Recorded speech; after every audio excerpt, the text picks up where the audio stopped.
hello and a big warm welcome back to the Health and Safety Digest, a special podcast by Astutis. And as ever, I am your guide on this voyage of health, safety and environmental training, digital content writer at Astutis, Toby Howell. I'm delighted to be back once again to bring you part 2 of my interview with Sapphire Paris, our esteemed graphic designer / visual entrepreneur. She's fantastic, and the team are just utterly fantastic, and we are absolutely ecstatic to get a member of the L&D team, as we call them here at Astutis, on the pod.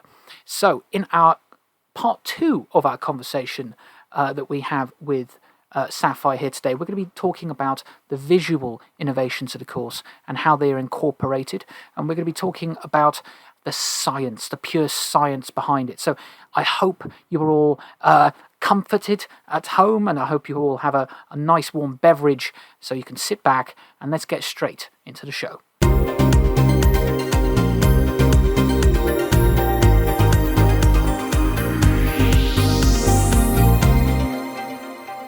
Interestingly, we've talked about how we've tried to reduce visual overload. The idea of giving too much at once to someone can be extremely overwhelming. How about this idea of the combination of text and other visual elements? From the sneak peek that I've been able to, and I realise I'm bragging, but I've been able to see that you have integrated a more visually captivating series of illustrations. So how has the decision making been when deciding to convey, for instance, something as an image, an animation, or simply text? Yeah, so these courses are incredibly theory heavy, Right. It's great to add a visual anchor, and it essentially breaks up the text. And to some people, these visual illustrations can even activate the reward center in the brain, which is just really, really fascinating stuff. You might have a page of text with a question on it, and you may answer the question. And after such, a theory heavy page, you may get an illustration, and the illustration can serve to just kind of anchor some of the information to it. And it can be like a little, congratulations, you've answered this question correctly. Have a little dopamine hit. So maybe I'm going too into the science of this, but dopamine is incredibly useful in the power of learning. It's actually, it comes up every day. So what you do is you get that little dopamine hit and you're ready. You're motivated for the next part of the course. And that's just one of the reasons we've got illustrations. So aside from these wonderful hits of dopamine, we actually have a little bit more of a practical use as well. There's a design concept known as dual coding theory. So this is the idea that visual and textual cues can represent ideas separately, but using both can actually help the brain recall ideas faster. So you may get a piece of information and a flowchart, and together those can form an absolutely fantastic way of remembering information. Right. Same with just images in general. If we give you a diagram of a construction site and you need to look for some hazards in it, it's such a good way of actually being able to recall that information in your mind, like, oh, I remember that diagram. Now, it may not feel so obvious to you when you're trying to recall that information. You're not thinking of, oh, I remember this specific image from the course. But in the background of your mind, your brain is taken away. It remembered that page for a reason, the reason hopefully being some of the visual elements we've added.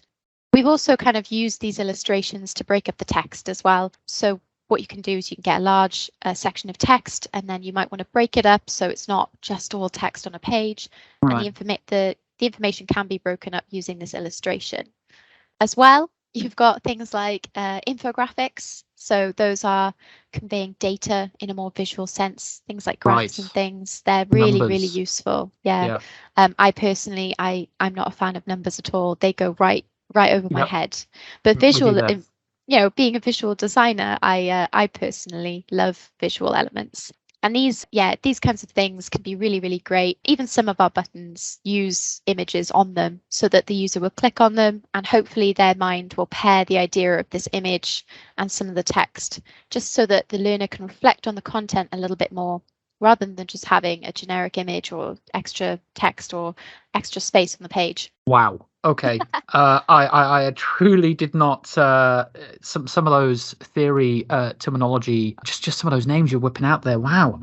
As you can tell, I am someone with no graphic design experience. I am in awe. But from what I've seen about the new course, there's been, and we've talked about, colors, the idea of sustaining, maximum learner attention, and then unconsciously marking essential elements. It may seem somewhat superficial saying it out loud, but there is, as you've discussed, real science behind this. How deep does this go? You make it sound like a conspiracy theory.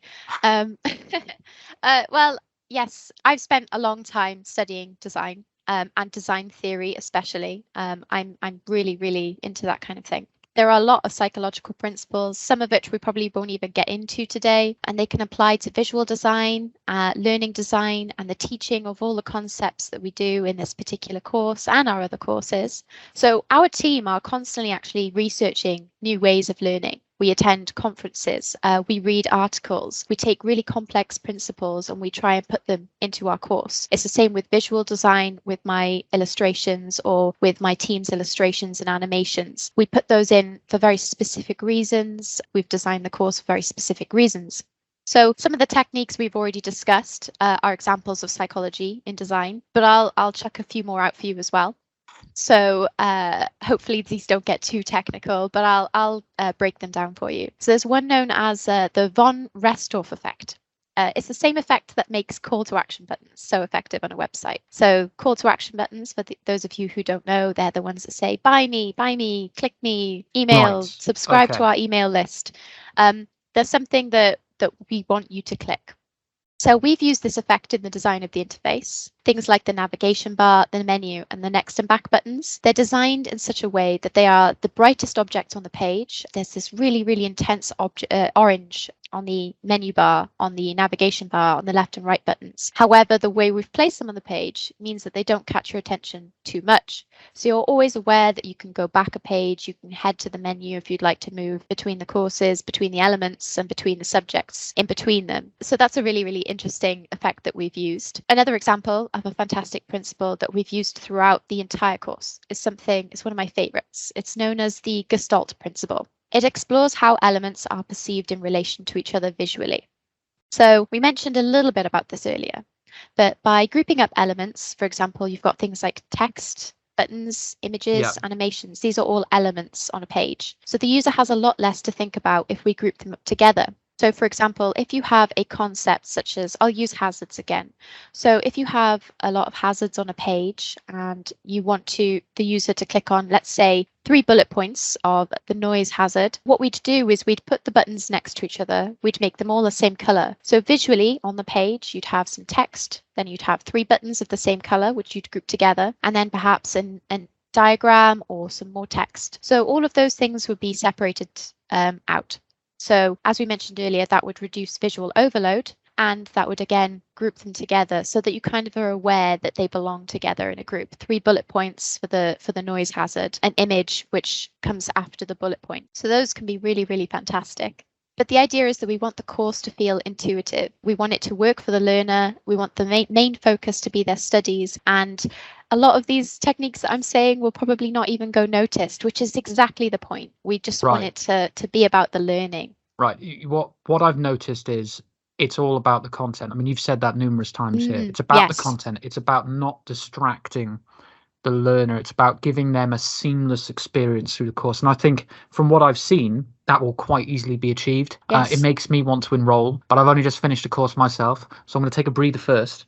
My final question for this kind of section is that in formulating the new Astutis General Certificate online course, you've talked about these kind of patterns, these learning patterns, or at least learner theory patterns, and how you've taken elements from social media to incorporate in the course. You talked there about dopamine hits and stuff like that. Could we quickly just go over 1 or 2 more examples for our listeners? Is that okay?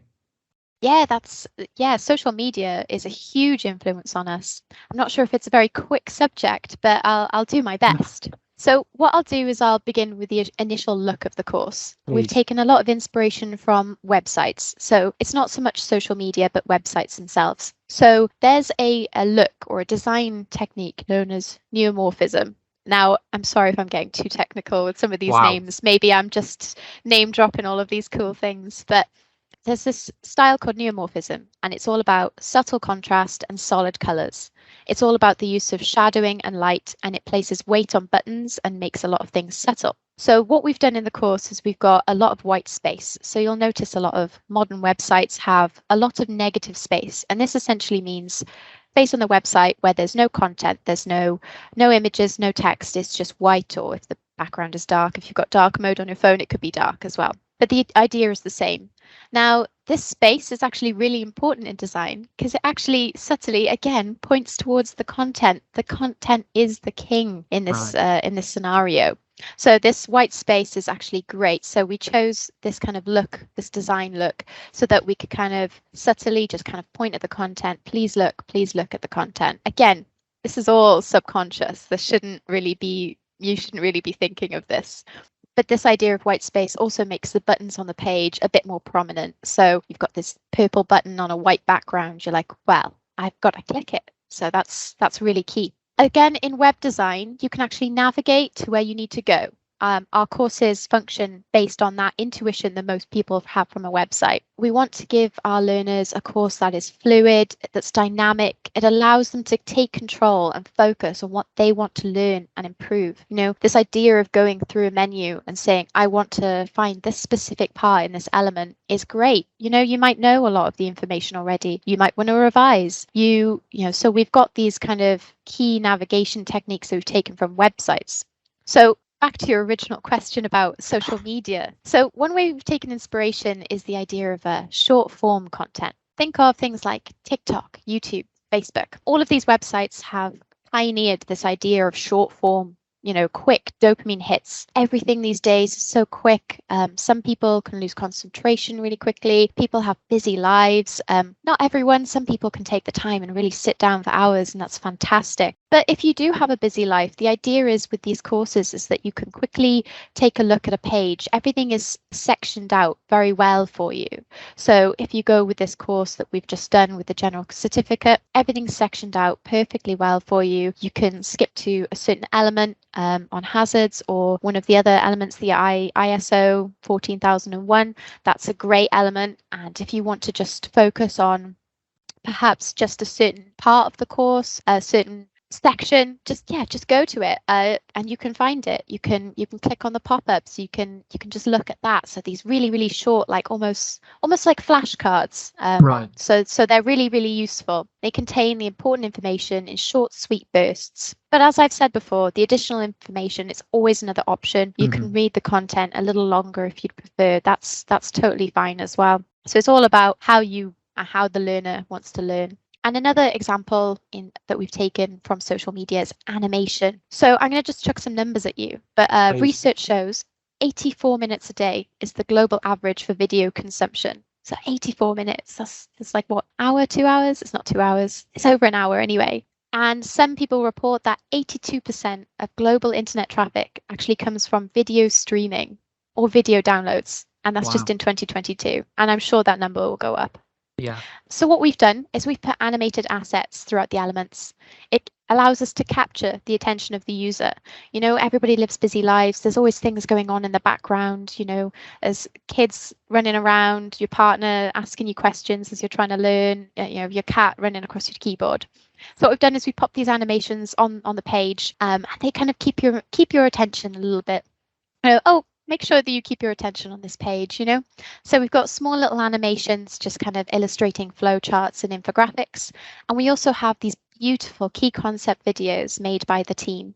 And these key learning videos are really useful. We've taken a lot of user feedback, a lot of learner feedback, and a lot of our learners love video content. So what we've done is we've taken these quite complex topics and we've distilled them down, created some really nice videos that the user can either use to refresh their mind or perhaps just learn from it. If they prefer to just learn visually, they can take notes from it, however they like to learn. So what we do is we put them at the start of a module. You can watch those and then learn all the content that we've provided in text and text boxes. And then you can maybe go back to the video at the end, refresh your mind. Did I learn everything from this particular section? So yeah, that's pretty much it. In summary, of that section. We've taken a lot of inspiration from apps and websites that our courses stay modern looking, and we've taken a lot of inspiration from social media. So it should feel quite familiar to you when you actually do take these courses.